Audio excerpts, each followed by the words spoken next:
We're doing this series right now called More Than More.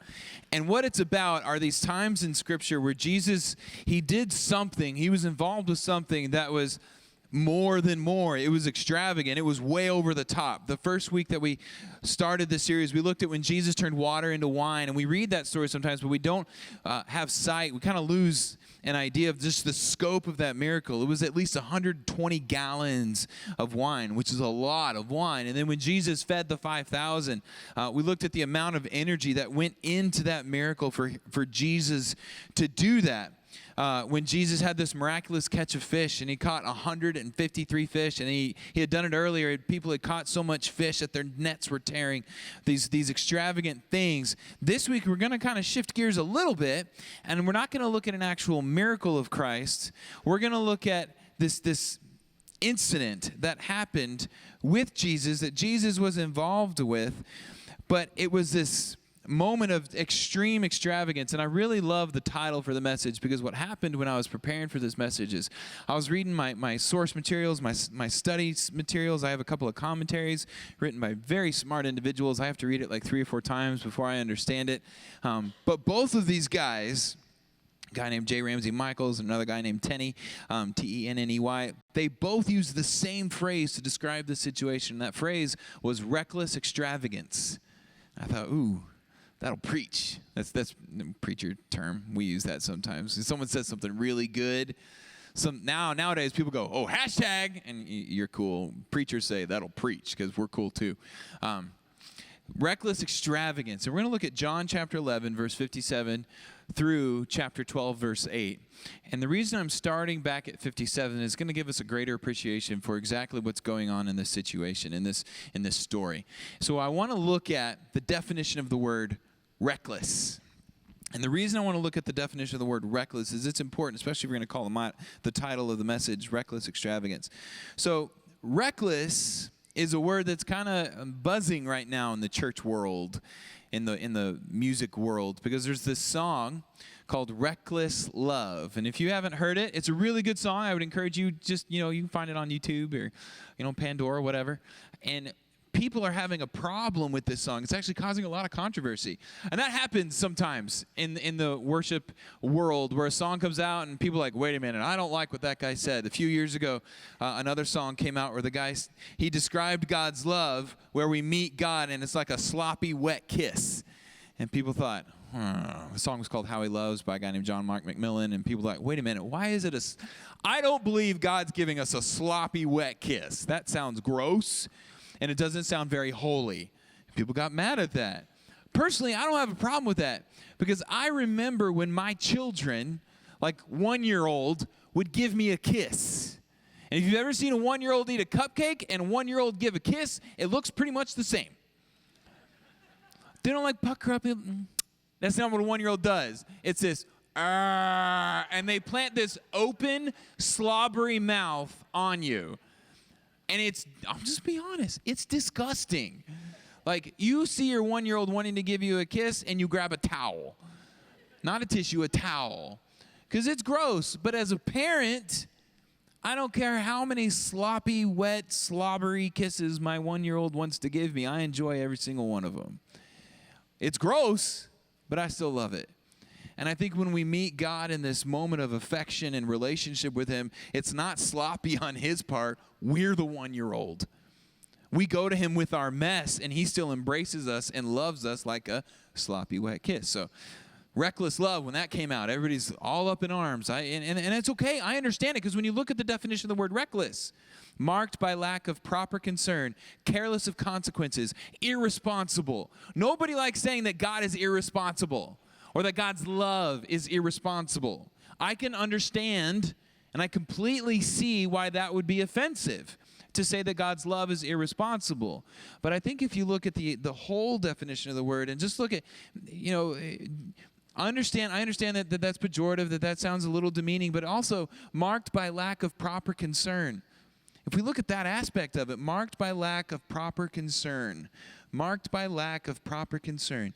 Jesus Christ says in the Bible that He left all of the majesty of being in the presence of God. He left all of that to come wrap himself up as a humble human being and live a life of humility, so much so that he died on a cross for you and for me. In Romans 5:8 says, God showed his love for us in this: while we were still yet sinners, Christ died for us. So where I have trouble, I get it. I understand why people have a problem with the word reckless, but truly, at what point of Jesus' ministry to us did he show proper concern for himself? I mean, he didn't. He came in humility. He lived in humility. He died in shame for us without concern for himself. So when we say marked by lack of proper concern, and you're talking about God's love for us was shown that while we were still yet sinners, Christ died for us, to me it makes sense to use the word reckless with this understanding when you're talking about God's love. In this story that we're going to get to in John chapter 11, there's this woman named Mary, and she did something that was, well, what some people would call irresponsible or lacking in proper concern. Some people would call it reckless. So here we are in chapter 11, verse 57. The chief priests and the Pharisees had given orders that anyone who found out where Jesus was should report it so that they might arrest him. People were upset with Jesus. He was changing the world, and they didn't like how he was changing it.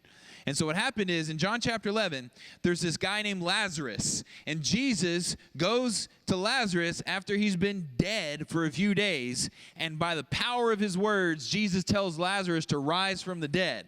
And he does.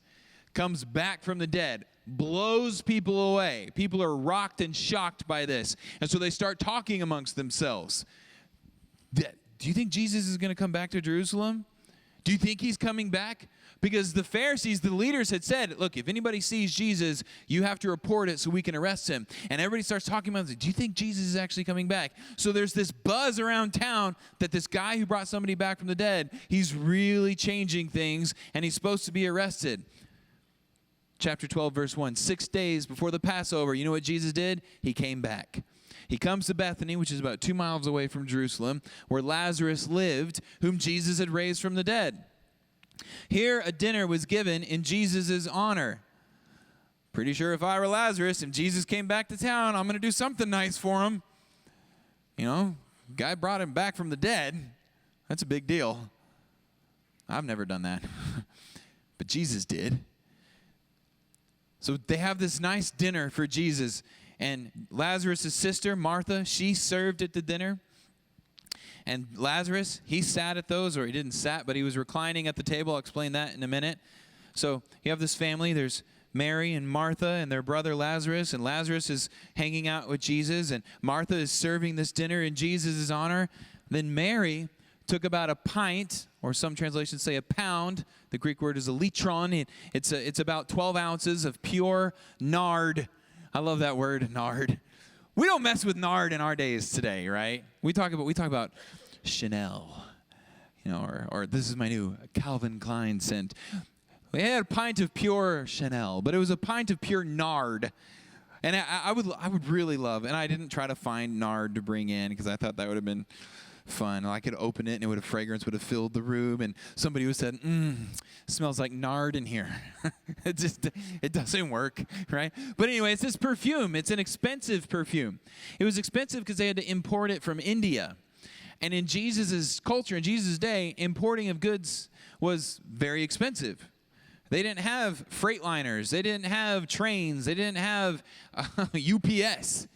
Things were very expensive to import, and this perfume was imported from India. That's what most people believe. And what in Jesus' culture, what they would do is people would actually, you know how we invest in gold today? Why? Because gold costs $1,500 an ounce, so it's an investment, and the value goes up. People would invest in spices and in perfumes because it was very small, and they could buy it, and the value of it would go up. It was an investment, and they would invest in this. And what she did is she poured it on Jesus' feet and wiped his feet with her hair, and the house was filled with the fragrance of the perfume. But one of the disciples, Judas Iscariot, who was later to betray him, objected. Why wasn't this perfume sold and the money given to the poor? It was worth a year's wages. Now, the text says that it was worth 300 denarii, and the reason that we translate it to be a year's wages, a denarius, was worth a day laborer's day wage. So if you are a day laborer and you worked for a day, you got a denarius at the end of the day. So 300 denarii would be about a year's wages. So I went online, I Googled it. That's what if you ever want to know something, Google it. Duh, right? So I Googled it, and I found out, according to payscale.com, that in our culture today, a year's wages is about $30,000 for a day laborer. So a Roman pound or litron was about 12 ounces, which is about this, right? 12-ounce can of soda. This isn't soda. This is flavored carbonated water, which I love. My favorite is coconut LaCroix, if anybody ever wants to get me coconut LaCroix. I love that stuff, right? And my wife, she thinks I'm crazy. She doesn't really care for it. But I love this stuff because it makes me feel like I'm drinking soda, but there's no calories. There's pretty much nothing in it except carbonated water. But I love this stuff. But can you imagine if someone gave you this and said, this is worth 30 grand? $30,000. I'll tell you what, I'm one of these guys, and this is just who I am. This is how I would do it. If I had this soda, it's bubbly, and I brought the red one in, or as red as I had. Mike goes, it's maroon. Shut up, right?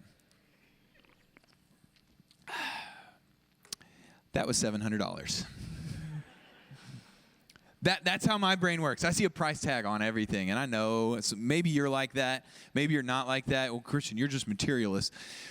Maybe, I don't know, but that's how I feel. Like if you come over to my house, and you look at the TV. We got new TVs when we moved in the new house. And you look at my TV. It's a 50-inch Vizio TV. And he's like, hey, Christian, that's a nice TV. The first thing out of my mouth is I'm going to tell you the deal I got on that TV. Because that's just how I think. And I feel bad sometimes because it's, oh, Christian, can you talk about anything other than money? But it's just, I see the TV and I think, you got that for $300 plus a $100 gift card, which made it $200. It's awesome, good deal. And then I took that $100 gift card and I spent it on a $200 TV and got a $75 gift card back. Yes, I nailed it. That's how my brain works. I see all these metrics and I see all these numbers attached to everything. So I would have been the same way. And it's hard for me to say that. Why is it hard for you to say that? Because I'm saying that I would have been like Judas in this moment. Nobody wants to be like Judas. Judas is the bad guy. And Judas sees the price tag attached to that very expensive can of Coke, very expensive can of bubbly, and he's just watching thousands and thousands of dollars being poured out on Jesus' feet. I would have been the exact same way. I'll just be honest. And you know what? A lot of you would have too, so don't get mad at me. He would have been the exact same way. One of the disciples, Judas Iscariot, who was later to betray him, said, why wasn't the perfume sold and the money given to the poor? It was worth a year's wages. But then we get to see Judas's real character. He didn't say this because he cared about the poor, but because he was a thief, and as keeper of the money bag or the money box, he used to help himself to what was put into it. And leave her alone, Jesus replied. It was intended that she should save this perfume for the day of my burial. You will always have the poor among you, but you will not always have me. And some people take issue with Jesus saying, you will not always have me. In Matthew 28, doesn't Jesus say that he will be with his disciples always until the very end of the age? He does, but what Jesus is talking about is the bodily, incarnate Christ, Jesus in flesh. They're not always going to have that. And what Jesus did in this moment, you have to understand, there's so much packed into this. It's kind of hard to preach because I have to, I can show you my notes right here. I have a list of verses that should be presented, but we would just be standing here reading Bible verses, which is not necessarily a bad thing. But what's going on when Jesus said this is a very profound moment. Because several times leading up to this, several times, Jesus very, very clearly, explicitly, he said point blank, he said, I'm going to Jerusalem. I'm going to be handed over to the leaders and authorities. They're going to beat me. They're going to kill me, and then the third day I will come back from the dead. He was not cryptic. He didn't beat around the bush. He told his disciples exactly that. He laid it out clearly. Now, in John chapter 2, he was a little cryptic. He said, tear this temple down, and in 3 days I will raise it again. And the temple he was talking about was his own body. But elsewhere, Matthew, Mark, I have a whole list of verses. He said that very clearly. 3 times in the text, it says that Jesus predicted his death to the letter, just like that. And every time it says the disciples didn't get it. They didn't understand him. I don't know if you've ever had one of those conversations. I have. Where someone says something very clearly to you, and it's just so off from what you think. It's just so different from what you consider. You know, like when someone says, hey, how you doing? Oh, pretty crappy. My life is terrible. Our reaction is usually like, oh, sorry. Okay, I'm going to walk away a little bit. I was expecting, what were you expecting? Fine. That's what we were expecting. And when we get an answer other than fine, it throws us for a loop because it's not what we were expecting. These guys are traveling around with Jesus. Jesus is feeding 5,000. Jesus is doing miraculous catches of fish. Jesus is turning water into wine. Why would this guy doing all of these miracles just say he's going to go get killed? So they never let it sink in. Mary's a different story, I think. We know that Mary's primary concern whenever she was around Jesus was to listen to him. We know that because if you read the other stories of Mary, specifically in Luke chapter 10, there's a situation where Jesus comes to town. Everybody gets real excited about Jesus coming to town. Martha throws this big dinner for Jesus coming to town. It's very similar to this. And then, while all of this is happening, Martha's freaking out about making sure that everybody has their dinner rolls and their drinks in their hands and everybody's taken care of. Mary doesn't help her at all. Mary goes and sits and listens to Jesus. That's what happens in Luke chapter 10. So we know that Mary had a pattern for listening to Jesus. And we know that Jesus repeatedly taught what was going to happen to him when he comes to Jerusalem. So here's Mary, and this is why I put 1157 in there. Mary has heard that the arrest warrant for Jesus has been issued. And I think Mary has heard, and I can't be dogmatic about it, but I think Mary has heard Jesus predict his death because he taught his disciples frequently. Now that I know. He taught his disciples frequently what was going to happen when he came to Jerusalem. So what does Mary do? Mary takes probably the most expensive thing that she had. And she knew that when people died, they were anointed with perfume to keep from the stench of death. And she goes to Jesus knowing his time has to be near. Why does she know it? Because she listened to him. And because she can hear the arrest warrant being issued by the leaders. So she anoints his body while she has the chance with this very expensive perfume. She listened to Jesus. And so because of her listening to Jesus, it was different than Judas. And if you read Mark chapter 14 or Matthew chapter 26, we know Judas wasn't the only guy having this thought. The other disciples were having the same thought. They were just like me. I would have had the exact, it was a legitimate question. This money could have helped a lot of poor. This money could have helped a lot of people. Why aren't we using it for that? Why are we just pouring it out? Why are we wasting it? Why is it reckless extravagance? And Jesus steps in and he answers that very clearly. He says, it was intended that she should save this perfume for the day of my burial. He sees his death at hand, and so did Mary. You will not always have the poor among you, but you will always have the poor among you, but you'll not always have me. And people see that. Well, does that mean Jesus doesn't care for the poor? No, come on. Of course Jesus cares for the poor. Absolutely. But he's saying there's an opportunity here. You're always going to have a chance to help the poor, and you should, and we should. But this opportunity in this moment, this is the right thing. He wasn't saying that helping the poor was wrong. He was saying that this moment and what she was doing, that's what was right. That's why I came and defended her. So when it comes to listening to Jesus, I have these 3 things. The first thing is this. Listening to Jesus leads to bold action. Try to put yourself in Mary's shoes. Could you have done that? If you had something worth $30,000, could you honestly, be true to yourself now, could you honestly pour it out on someone's feet? I'd have trouble with it.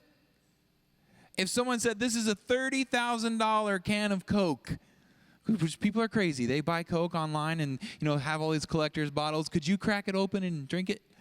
If it was $30,000? Once it's out, you're not getting it back. It's gone. That was a very bold action. And not only was it bold because of that, she was able to do this even while Jesus' closest followers, the disciples, probably led by Judas in this moment, but the disciples themselves, the people who were authorities with Jesus, were calling her out for it. They were saying, why are you doing this? They were challenging her on this, and yet Jesus defends her for it. She still does it. It was a bold move. Listening to Jesus leads to bold action. I believe because she listened to Jesus and she had a heart to hear what Jesus was saying beyond her own expectations, she was able to respond with bold action. And not only was it bold action, but listening to Jesus also leads to right action. It was the right move. And the reason it was the right move is because she had heard Jesus and she was responding appropriately to what she had heard from Jesus. If we want to know what's right in our lives, if we want to do the right thing, it's really, really simple. And even though it's simple, it don't make it always easy. If you want to do the right thing, here's what you got to do. Listen to Jesus. See, I'm one of these guys where, and I've heard the challenges that people give. Sometimes people say, we need more Holy Spirit. You Baptists, and I don't know that I could call myself Baptist, but I think I would call myself Baptist. You Baptists, you've got God the Son, you've got God the Father, and you've got God the Holy Bible. You put too much stock in the Bible, and I say, stop it. The Bible was written at the direction of the Spirit of God. And I think what happens is when you know Jesus, and I'm not talking about knowing of him, when you come into a real relationship with Jesus, you get, I don't know any other word to say, and it's the wrong word, but I'm going to say it, it's magical. There's this magical thing that happens where when I read what Jesus said, I'm reading it, but also I have the Holy Spirit speaking to me inside. And I don't know, I know that sounds crazy. I get it. When I say things like, I hear from Jesus, I sound like a crazy man. I don't care. When I listen to Jesus through his Holy Spirit in agreement with his word, that leads to right action. That leads to doing the right thing. And sometimes it's a bold thing, and this leads me to the last one. Sometimes it's a reckless thing. Listening to Jesus leads to reckless action. Christian, does that mean irresponsible? It depends who you ask. Because I'm pretty sure when Amber and Lucas moved across the country without surety of jobs, people thought that was reckless. People thought they were being careless. People thought they were being irresponsible. But they did it because they listened to Jesus. Sometimes the world's going to look at what we do for Jesus, and they're going to think that's irresponsible. Giving's a great example of that. Some people think that giving tithing to your local church, that's just wasting money. That's reckless. Listen to Jesus. Listening to Jesus leads to bold action. It leads to right action. And sometimes, yes, I believe it can lead to reckless action. We look at what happened with Mary in this story. And you might, I get it. I'm going to do a little example so you guys can see what it was like. So it says that she poured it on her feet. It wasn't this moment. And this would have been weird. It would have been really bold. If Jesus was sitting at the table, he's sitting in his chair, he's eating his dinner, and all of a sudden somebody starts pouring something on his feet. What are you doing down there, right? It would have been a weird moment. It would have been weird for me. I would have done one of those, right? And so that's not how they ate, though. How they ate was reclining like this. The food would be right here in front of them. They'd be leaning on an elbow, and they would eat like this, talking to each other. That's how they ate in Jesus' culture. So it makes total sense that Mary could come along and just walk up to Jesus and just anoint Jesus' feet with this expensive perfume and then spread the perfume and wipe the perfume with her hair. It's this incredibly intimate moment. And people around her are questioning her and yelling at her and getting mad at her, but she does it because she has listened to Jesus. She knows what she's doing is bold and right, and some people will even say reckless, but she's doing it. This leads me to my last thing. I'm going to close with this. I look at Judas's reaction, Judas's response, and he was upset about it. Now, he was upset for the wrong reasons because he wanted to get a pay cut, and he just watched his money getting poured out all over Jesus' feet. But it does lead to a very challenging question. Why are you angry? Are you angry about something in your life? Are you angry about the church? I grew up with my dad being a skeptic, and I remember walking to a nice church like this, This is a nice building. I'm just going to say it. It's brand new. It's really nice. I'll tell you what my dad would say. It's very nice. Could have met in a warehouse and then saved all that money and helped a lot of people. All right? That's what my dad would say. And he's got a point. I completely understand it. Judas was angry with Mary for what she was doing. Granted, he had a legitimate question, but it was coming from a wrong heart. It was coming from the wrong place. But you look at Jesus' powerful, powerful response. And I think where the disciples messed up is they listened to Judas's legitimate and right-sounding question, and they got angry too. That's what Matthew and Mark say, that they were challenging Mary over this. And instead of listening to Judas's question, no matter how right it sounded, they should have been following Jesus' example. What makes you angry? Here's my challenge for you. If something's made you angry at the church, and I get it. If something's made you angry at your job, I get that too. If something's made you angry in your relationships and your culture, here's a real simple answer. Follow Jesus. Follow Jesus. What would Jesus do in this situation? This is where all the disciples messed up. They listened to that legitimate and right-sounding question from Judas. But they didn't look at what Jesus was doing. Jesus didn't rebuke Mary. At any moment, Jesus could have gotten up and said, stop.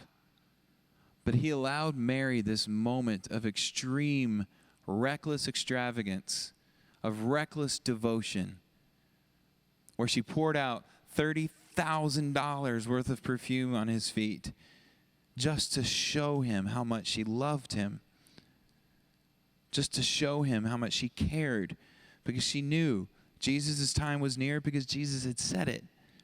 And she does this in this moment.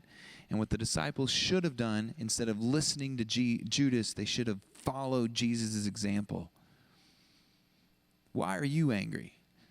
I don't know what you're angry about. Stop being angry. Follow Jesus' example. Look to him in your anger.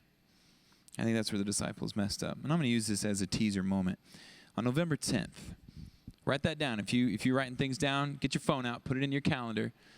It's okay. I'm serious. Get your phones out, put it in your calendar. It ain't going to hurt you. Look, your pastor's never going to give you permission to bust your phone out in the middle of the service. So, November 10th, we're planning full tilt to do a grand opening in this place. We're excited about it. I'm excited about it. You should be excited about it. And we're going to do a lot of extravagant things. We're going to put bounce houses out in the parking lot. We're going to put food trucks out in the parking lot. We're going to do a lot of stuff to get people here. And not only that, we're going to do a lot of stuff to reach the community.